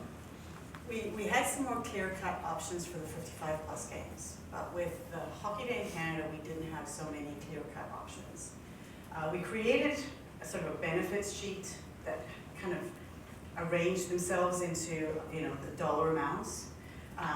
But I really kind of looked at what are people's capacity to give, where would that place them, and what do they want to do, how involved do they want to be. So customizing in the case of Hockey Day in Canada worked really, really well. We were limited in the things that we could offer just because we were working with a national event. But talking to businesses and finding out how they saw their fit and what they wanted to do, and then thinking about, well, how can we help them achieve their goals within this event and make it super fun, that worked really well. So I would customize. We had a sponsorship proposal template, but every time I sent out a new proposal, I adjusted it. I would have had a conversation with them beforehand, I understand roughly where they're looking to go, I give them some options, but it was always tailored to them within the broader spectrum of benefits that we had come up with. That's great. Is there any questions from, oh, okay, Paul, or, sorry, I don't see your name tag. Your mic is coming. The mic is coming. Rachel. Yeah, I'd just like to talk, for you to talk more about that and how you prioritize like your sponsors, because we get a lot of in-kind donations with a few cash donations, but if you equal them out, you know, they can be much of a muchness. And I struggle with my event to say, like, who gets to go on the t-shirt and, you know, who's going in the package, is there a title sponsor here, of which mine is right now, is there's not, but we're getting about 12 sponsors coming in to our event now, one of which, thank you, is Fairway Market. And we, you know, Sorry, Rachel, who are you with? I'm with the Gorge Narrows Rowing Club, Okay. and we run an event called the Head and Tail of the Gorge Regatta Okay. in 3 weeks' time, so if I'm looking a little bit twitchy, Yeah. that's why. And we're just actually doing that now, is we're kind of doing the signposts and stuff. And it's kind of like a list. Who do I put, where do I put people on the list? That is totally, I understand that, because as somebody who is selling sponsorships, I do want our partners to feel as though they are getting their own moment in the sun. I mean, you guys know from my other events that I hate logo soup. I hate it. The sponsor doesn't like it, and we hate doing it. So I always, with my events, try to find little places for people to shine. Even if they are in a list of logos, their logo's here, and they're given a name. So, you know, what are they doing? They're the volunteer sponsor, they're the jacket sponsor. So they get their own little moment. They might not have given any more or less than anyone else, but they have an attachment, right? And so they know this, and people, when they look at the logos, can go, oh, those people help with volunteers, those people help with greenery, those people help with travel. So that's one way I do it. Usually you would say cash is king, depending on how much they give. Cash sponsors do expect to get more recognition than in-kind sponsors, not always, but it really does depend on the relationship that you've built with them, and up front, asking them what they want. Like, when you're going through that list of benefits, what's important to you, what's not as important to you, why are you giving to us? Like, are you giving it to us because it's the right thing to do and the logo is nice? Then they're not as concerned about logo placement. If they're giving to us because they're marketing to that specific group of people and they need to know that those people are going to see their logo, that's a different placement. In your case, you probably have a group of people that are giving because they like all the people in the group and they want to support what you're doing. They're probably not going to be as fussy, but when you're looking at the logos, maybe in this instance, you could give them their own little categories of things that they supported to help them have their moment in the sun, as it were. I'd just like to touch on that a little bit too, because I think it's so important for organizations, and if you haven't done this as an organization yet, I highly recommend you find someone out there that can help you with this. But doing an asset valuation, figuring out what your assets are worth are so important, whether that's a logo in a newspaper ad, or a logo on your website, or a social media post, or a sign at the field, whatever it looks like, whatever you have to offer these organizations, knowing how much value each one of those are worth. And we create this a lot. They're very unsexy Excel spreadsheets that really make my eyes twitch when I look at them too long. But at the end of the day, it's just a list of impressions and CPIs and what those individual items are worth. You're probably not going to ever share that with a sponsor. You're not going to show them that, but it's for you to have. So when you are making those decisions about what they should receive and what they shouldn't receive in the packages you build, you can actually feel confident in the value you're giving them because you know what it's worth. You've already done that work. So for anyone out there, instead of, just guessing and putting assets in a package saying, I think they deserve to have like a logo here or a sign here, really just think about that and structure it maybe a little bit more efficiently. I don't know if anyone wants to add to that comment. Yes, go ahead. I do want to say, I think actually, weirdly enough, more than a logo, what people really love is feeling like they've contributed to the success of an event. And feeling like they've done something super cool that people who are not sponsors don't get to do.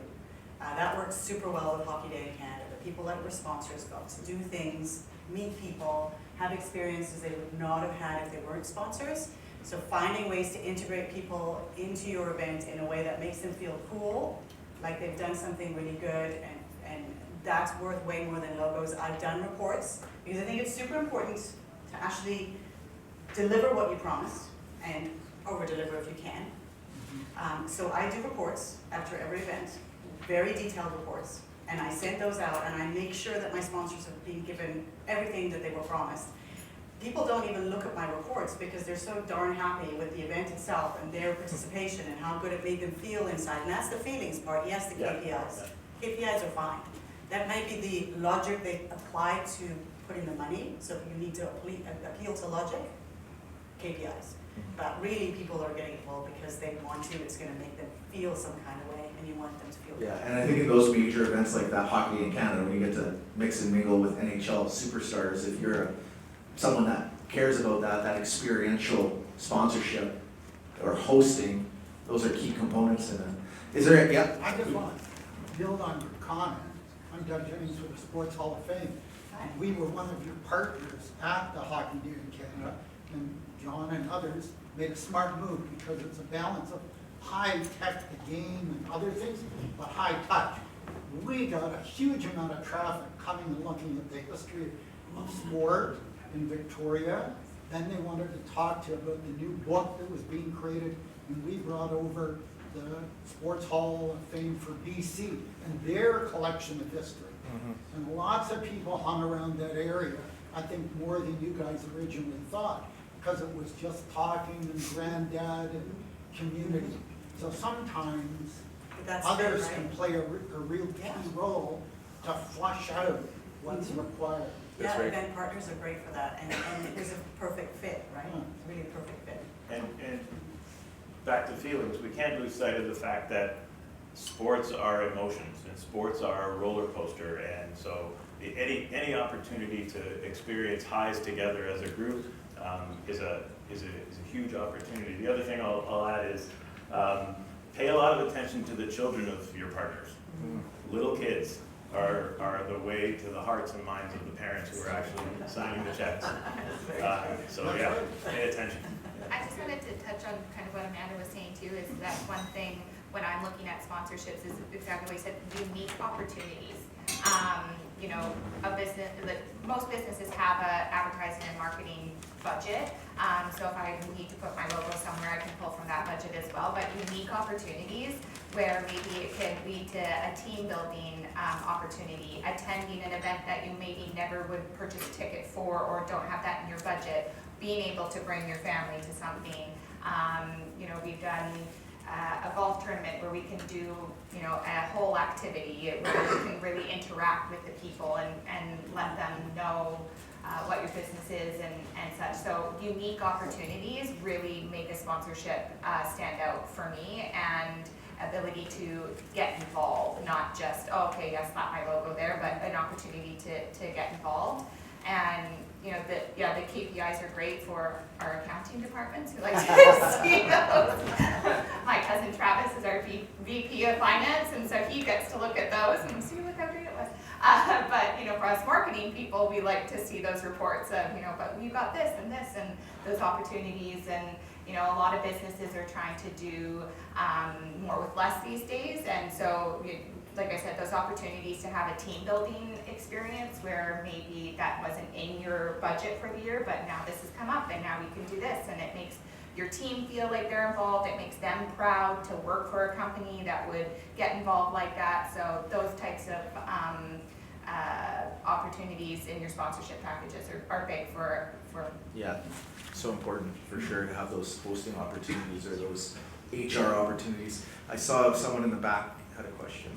Yeah, I was quickly gonna ask Amanda, you said something perfect that I try to say a lot, which is when I'm talking to somebody, what do they want out of the situation?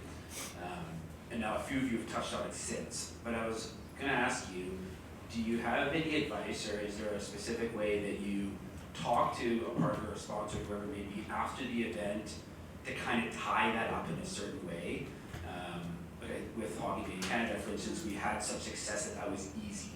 I was wondering if you had any experiential stuff that you could share with us about maybe when it's not so easy, or how do you do that in a situation where you're like, okay, how do I communicate with somebody after the event to explain what they got out of it when it isn't as easy as something that was obvious, or for anybody for that. I've actually never experienced that. I have a lot. I mean, I could share some stories. There's definitely like situations where you think you're going in with the best intentions for a partnership, and you think you've built it out correctly, that it's going to be a great asset to them, and unfortunately, it falls flat. There's lots of reasons why that can happen.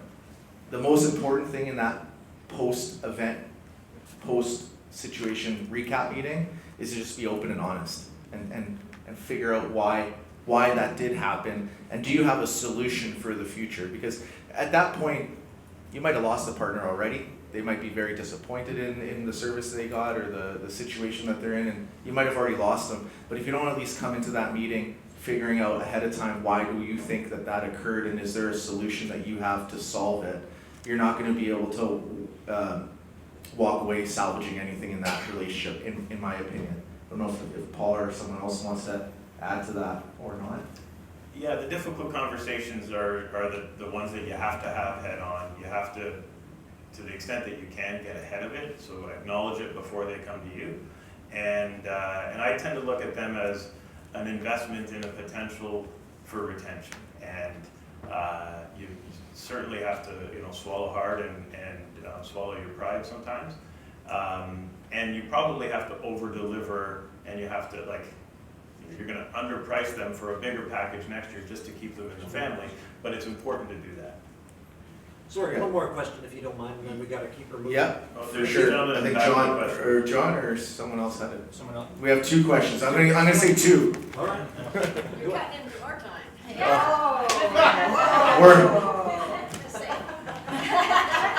thought it was lunch next. David from Volleyball BC here. This kind of sits at the other end of that last question.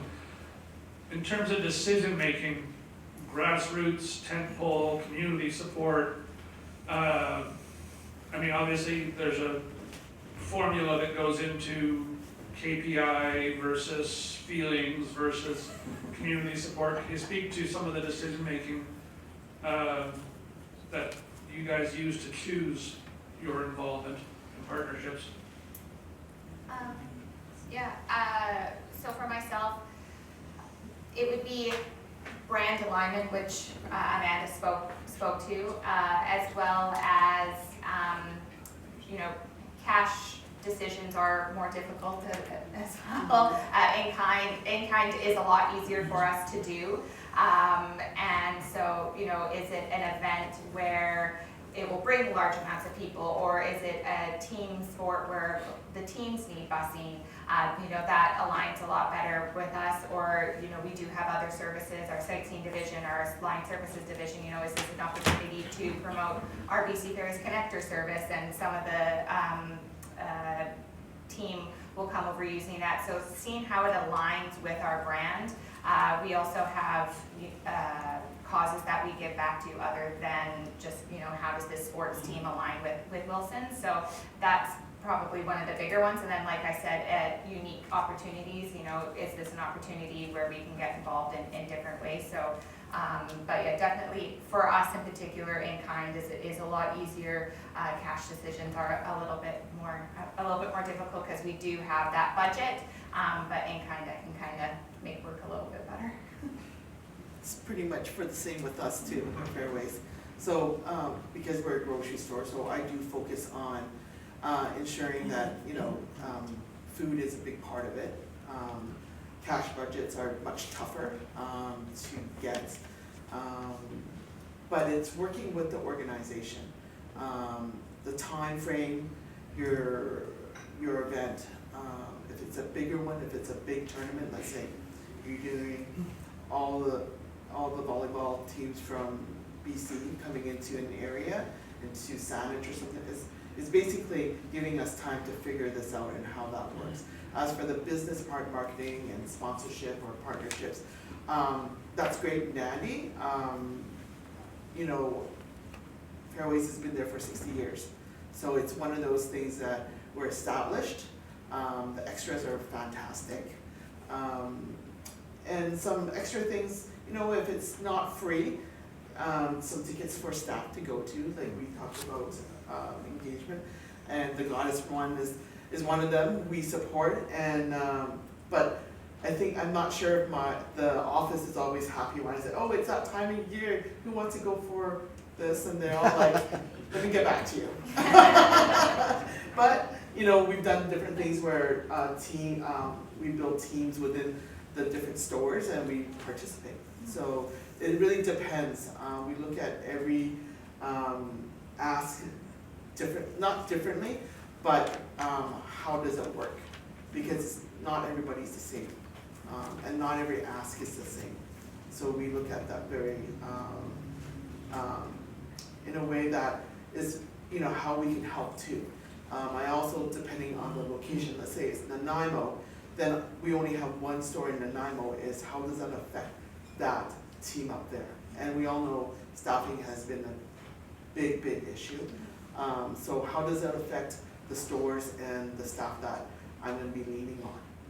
And I would say too that, like, just to kind of wrap that up, is at your event, recognition of your sponsors is key, because as you just alluded to, you know, businesses are struggling with staff, they are doing less with more, asks are more, the prices are more, and it is key to recognize your sponsors, because it is not as easy to sponsor everything as it used to be, and it is important that your participants know to support those businesses, because if they don't get the support from our community, then they don't have the ability to support these organizations as these events. So recognition, however you decide to do, but it's definitely a key piece for a business such as ours, because it is noticed as a sponsor when you are not recognized and you are not thanked. It is definitely something that sticks out, and it makes you think, maybe we won't sponsor them again next time. So that is definitely key, is recognition for sure. Yeah, really. In terms of the event, whether you're going to call it an elephant, whether you're going to call it a jigsaw puzzle, all of the different presentations today, I keep on writing notes saying, oh, I could talk about that. Oh, I've got a great story. Tammy's saying, no, you can't talk about what I'm going to talk about. So when we look at it, community, everybody's definition of community would be different. When I look at the Royal Victoria Marathon, yes, I want the local people that are going to be going out and participating, but I also want provincial, national, international. So all of you will have a different definition of community. And it all starts from, okay, do you have a vision? As Clint says, do you have a plan? Does everyone actually agree on that vision and that plan? Is everybody actually pitching the same picture? So when I look at the Royal Victoria Marathon, I've been the race director for 24 years. I report to a board of 7 or 8 people, 55 on my committee, 1,200 volunteers. This event is next week, but I'm here with you. So if I ask the board, if I ask the committee, we have 12,000 people that will be at the start line next week. We're up 35% compared to last year. But if I ask somebody, say, so do we really want to be a Boston Marathon? Do we want to have 30 or 40,000 people? Do we want to be an event like the Vancouver Marathon with 21,000? Or do we want to be a boutique event at 12,000? I would probably, in asking that question, I would probably get different answers from my board members, which is interesting because who is actually doing the pitch? Who is going out to the community to go after volunteers, to sponsors, to City of Victoria, to Keith at the Sport Commission? So if you don't have that common vision, you're not pitching the same picture, you're in trouble. So let's start saying, okay, we all have the same vision, we have the same plan, we're all working towards the same finish line. So based on that, before you start broadcasting your idea, make sure you've got that figured out. Then also, it is before you start asking questions, before you start asking for money or getting other people involved, you have to assess your resources and your goals of your organization, of your organizing committee, of your sport, to be able to say, what do you need? What is the shortfall? Because if you don't know what you're asking for, then you just look disorganized. You want to have that plan, and you want to be realistic. You might say, oh, I want to have 30,000 people at the start line. Well, we're not going to be able to fit all of those people in. So when they're going out to the community, you might be asking them different things. From an operations and logistics, from a human resources, are you looking at the volunteers, the staff, the contractors? Do you need money? Do you need food? Do you need participants? I need 12,000 plus people at the start line next week. I will have them. What kind of community impact is involved? So from an operations standpoint, when you look at your big plan, do you need a permit? Do you need a venue? Do you need sanctioning? So all of your needs operationally will be different. Do you look at an event calendar and go, wait a minute, there are way too many events going on at a certain time. We don't want to have it something during the summer months, because you're not going to get the support of tourism and other, because the hotels are all booked. Do you look at the money side of things and the sponsorship and the partners? And it's got to be the win-win, not just logo soup, as we talked about. I like to think from the standpoint of partnerships, in working with Kelly with the Greater Victoria Festival Society, in putting on the parade, being able to have the Douglas Mile. They've got the Douglas Street all blocked off with the police and everyone else. So we were able to partner together to be able to raise $50,000 for the Parkinson Wellness Project. It is a question of the start line and the finish line and the support of the Festival Society. So it's looking for those partnerships that you can expand on. From a participant standpoint, Paul's trying to sell tickets, I'm trying to sell registrations, so that is another part of the community. When I started the Charity Pledge Program, which in conjunction with the Royal Victoria Marathon 17 years ago, there was a couple of reasons. Okay, do we really want to add another component to the event or not? But the reason, so I sold it to the board, to say, all right, we want to increase our event reach. We want all of these different charities to go out to their communities. Those people that may never have thought that they're going to run or walk in a marathon, a half marathon, etc. We wanted to have a good news story in raising money for charities. We had potential volunteers. And thanks, the City of Victoria always thanks us to say, all right, we don't have another 17 or 18 charities and not-for-profits coming to us for permit applications. Looking at, and even in talking to Jen before the presentation for sponsorship, to be able to say, within that Charity Pledge Program, how can we work together to help out the Gorge Society, to be able to say, okay, how do we bring you on board in terms of a sponsorship win-win, to be able to do that. Community impact, prior to your event, post-event. So I'm looking at the Royal Victoria Marathon. Not everybody likes our event, which is coming up, route closures, etc. I get lots of emails saying, you're blocking my road and everything happens. And I try and spin that to say, you know, it's great for the community, $11+ million a year in economic impact. But a lot of people go, I don't care. I want to go to church. This is the way I drive. I don't want to go anywhere else. People have different, everyone needs volunteers. So everyone needs board members. As I said, the Royal Victoria Marathon has 1,200 volunteers. So whether you are a one-off event, you need ongoing operations, or you're a yearly event, there's lots of different ways that you can communicate. But with volunteers, it's definitely the backbone of any event. So you've got to look at the recruitment. the retention, recruitment, recognition, and retention, which is the same thing for sponsors and partners. People volunteer for different reasons, and Marathon, as I said, we have 55 on our organizing committee. We go around the room and we say, so how long have you been involved? So I'm 24 years. On average, of the 55 people on the committee, they're anywhere from 10 to 15 years on that committee. So those that are first on the, or coming to the meeting for the first time, and we go around the room and say that, I'm going to say so many people go, oh, am I going to be here for another 20 years? And they just kind of go, okay, maybe I should leave now. Nobody up to this point has left, but volunteering has changed.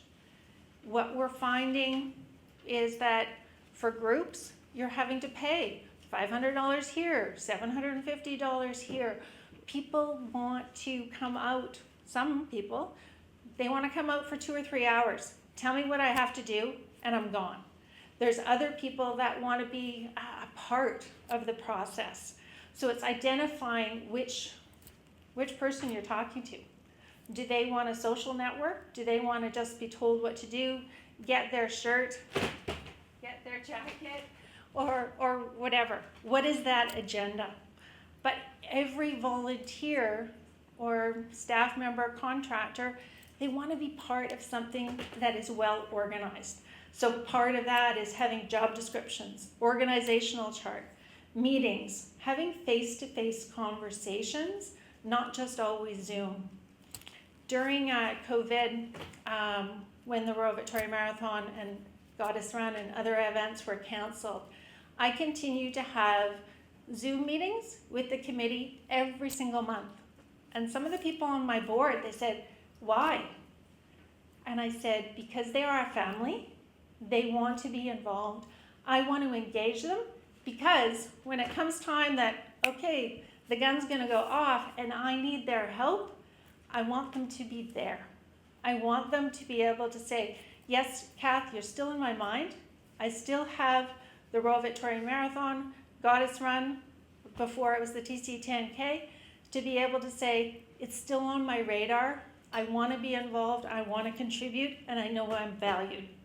So being able to look at all those different things is really, really important. How do you recruit volunteers? Do you get people to pick up the phone and actually have a conversation? Or do you just send an email and say, oh, can you be involved? Making sure you have the swag, the thank yous, and being able to have those uniforms and be able to have them come back year after year.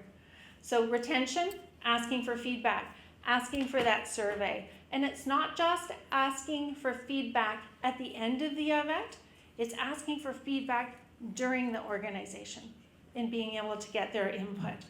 So surveys and thank yous. No, you're way past time. Okay, sorry. All right, so Tammy is now going to, so we've got the community side of things, but how do you communicate and how does it change from being able to, instead of giving out, I'm not going to talk anymore. All right, you go. Otherwise, I'll do her first speech. She will. Kathy and I have been working together on events since 1994, so we're kind of each other's sidekick. We come as a partnership, and it's worked well, but she always steals my thunder. So I've been involved with the marathon for almost, well, we were trying to figure it out the other day, on and off since Kathy's been involved. But I also have a social media marketing company. I used to be events and logistics, so every time Clint said, oh, this boring stuff, I'm like, no, this is the fun stuff. But now I do marketing and media for events, and that is really the fun